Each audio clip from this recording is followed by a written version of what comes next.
Hi learners! I am Mom Sharnes, your English 5 teacher, and welcome back to our English class.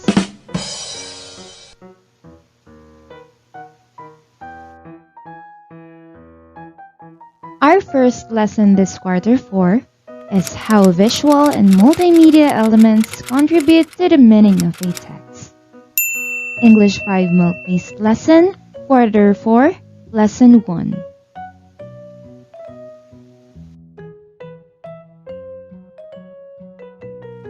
And our lesson objective is to analyze how visual and multimedia elements contribute to the meaning of a text. Do you love reading stories with pictures?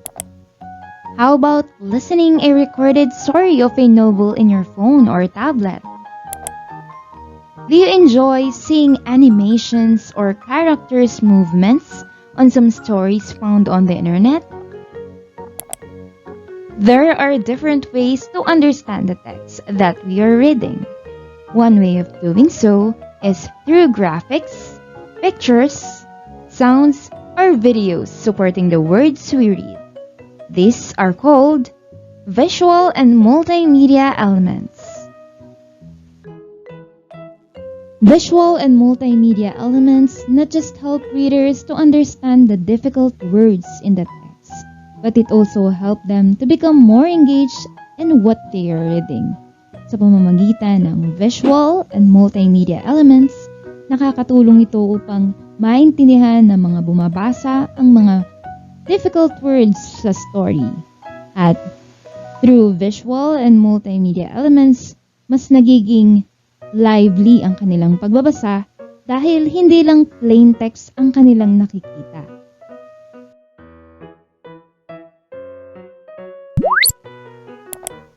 Reading is more fun when there are colors, graphics, and designs.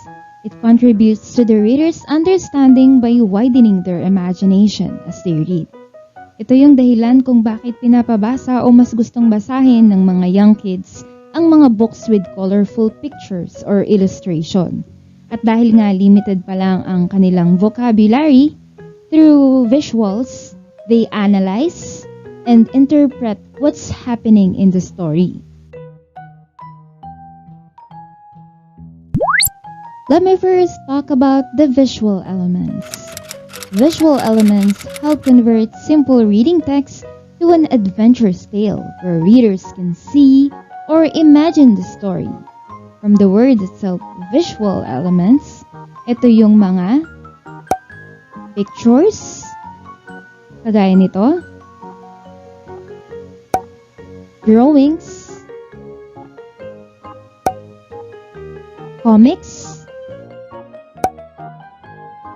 cartoons, and diagrams. Through these visual elements, mas madali para sa mga reader na intindihin kung ano ba talaga ang nangyayari sa story. Sometimes, even without reading the story or the text, we can already conclude what is happening because of the visual elements. Next is the multimedia element. From the word itself, multi, which means multiple o madami, and media, which is the means of communication. So, pag pinagsama natin, multiple means of communication. So, ito yung iba't ibang media or platform na ginagamit natin as means of communication or means to have connection with others. So, ginagamit natin ang multimedia sa reading. And ano nga ba ang multimedia elements when it comes to reading? Multimedia elements help reader to use sight, sound, and sometimes other senses to experience what they are reading. These multimedia elements include videos, audio recordings or sound effects, graphics and animation, and interactive words or images. So these interactive words or images, ito yung mga clickable images or clickable words where we can learn more information, including how the word sounds, its definition, and important facts. Like this, for example.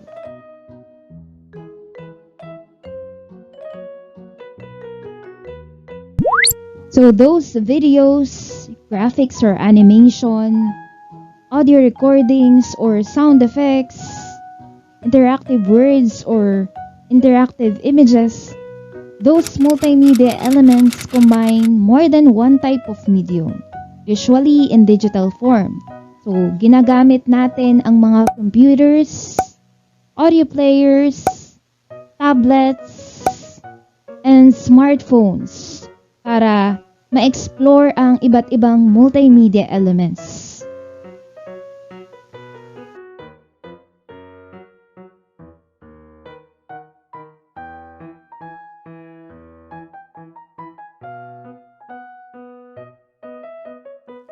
Now that you know what visual and multimedia elements are, let us see how these help or contribute to the meaning of a text. Let us see the ways how. Visual and multimedia elements help in clarifying the meaning of a text. Visual elements help readers for better understanding of the story. For example, in the story of The Ant and the Grasshopper, an illustration shows how hardworking the ant is, while the grasshopper just likes to play all day long. The drawing or the illustration helps us better understand that the ant is responsible and hardworking, while the grasshopper is lazy and just like to rest and play all day long.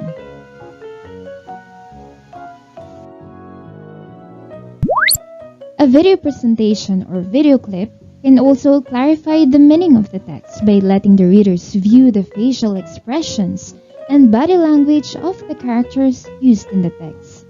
Through video, nakikita natin ang facial expressions, body language, or kilos ng mga characters. It can also help us understand the sequence of events in the text and help us properly visualize what happened in a certain situation. Through video, naiintindihan natin ng mabuti ang pagkakasunod-sunod ng mga pangyayari dun sa story. At mas nagiging malino para sa atin na ma-visualize or maintindihan nga kung ano ba talaga yung nangyayari sa isang particular situation sa story. Videos also help us relate and connect the sequence of the story. Through videos, dahil nakikita dito yung bawat pangyayari, mas nagiging malinaw kung ano ba ang pagkakasunod-sunod ng bawat pangyayari sa story. One example is the video presentation of the movie Anak, which clearly shows how a great mother's love is for her child. In this video clip, makikita nyo ang facial expressions and body language ng dalawang character. Naiintindihan kita, anak. Naiintindihan kita. I'm sorry.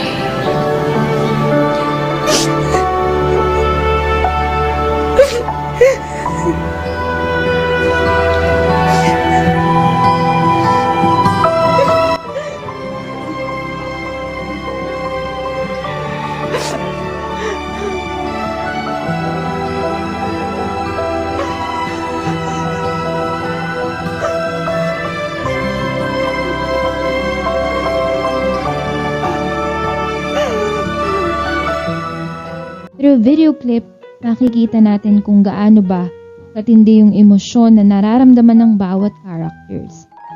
Kitang-kita kung gaano kamahal ng nanay yung kanyang anak. Ganon din naman, nakita natin kung paano nagsisi yung anak at muli ay pinakita yung pagmamahal niya para sa kanyang ina. Audio recording is another multimedia element which can help in clarifying the meaning of a text. Other recordings of characters can clarify the meaning of a character's words. By hearing how the lines are delivered, you can tell the character's feeling. Sa pamamagitan lang ng pakikinig sa boses ng mga character, magiging malinaw kung ano ba talaga ang nararamdaman nila sa story. Mas naiintindihan din ang tema ng story sa pamamagitan lamang ng pakikinig sa boses ng narrator or ng nagsasalaysay. The tone of the voice gives us the overall feeling or the overall theme of the text. Kung ito ba ay isang seryosong story, comedy, o kaya naman pambatang story, just by hearing the tone of the voice, it clarifies the theme. Next is communicating tone. Visual and multimedia elements reflects the writer's attitude towards the text. The writer's tone gives a hint of how the writer wants to portray the story. Pag sinabi nating writer's tone, ito yung nais na iparamdam ng author, kung ano ang tema ng emosyon ang nais niyang ipakita sa story. It could be happy, sad, serious, comical, angry, and a lot more emotions. Here are the different ways to know the tone of the text. Through visual elements, ang paglalagay ng mga colorful or light pictures or light background, pinapakitang tone nito ay comical, happy, or mga light stories lang, kagaya ng mga story na pambata. For example, this one. It has colorful and light pictures with light background dahil ito ay pangbatang story.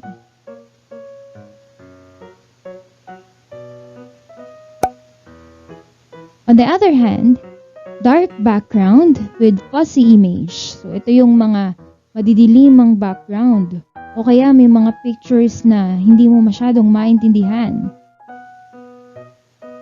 And ang tone nito ay mysterious, serious, sad, and horror.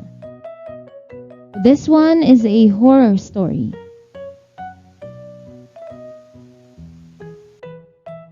Audio recordings also sets the tone of the story.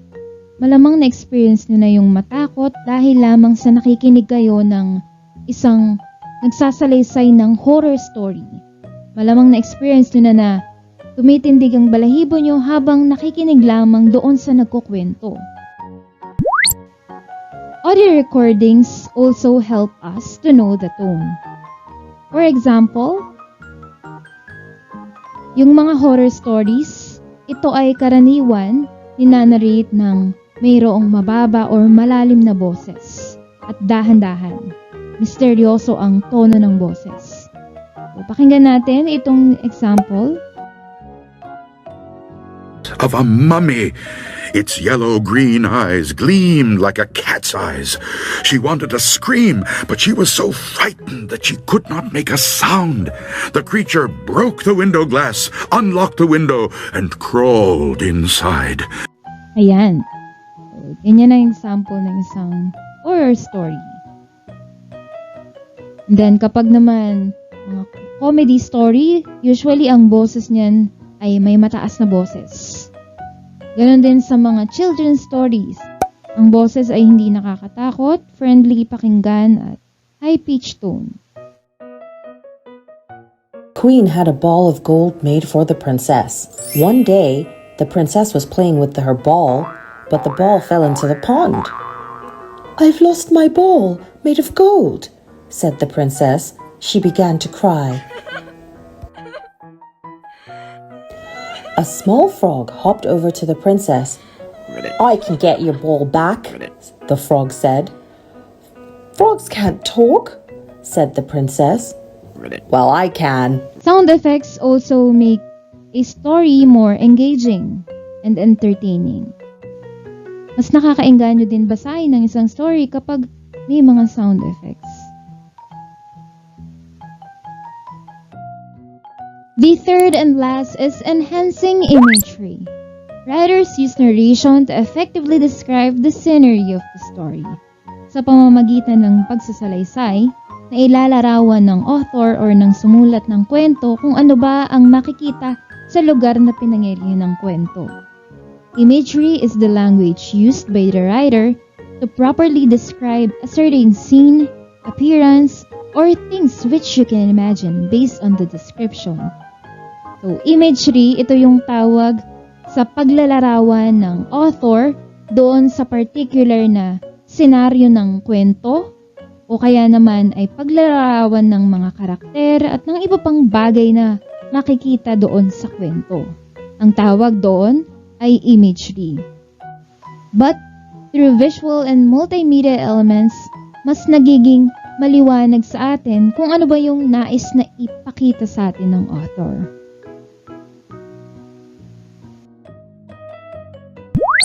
In this example, the pictures help us to better see the setting of the story. The actual reaction of the princess when she lost her golden ball is also here. And we can even see the sequence of events of the story.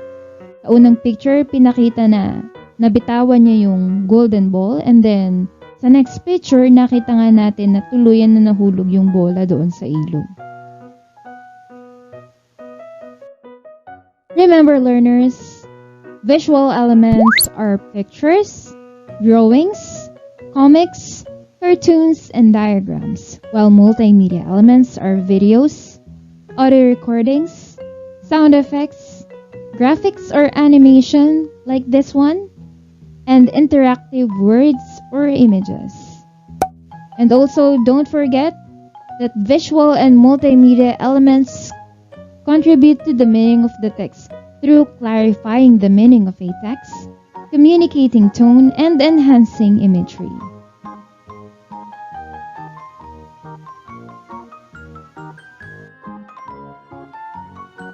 And that is it for our lesson today. I hope you learned something in this video.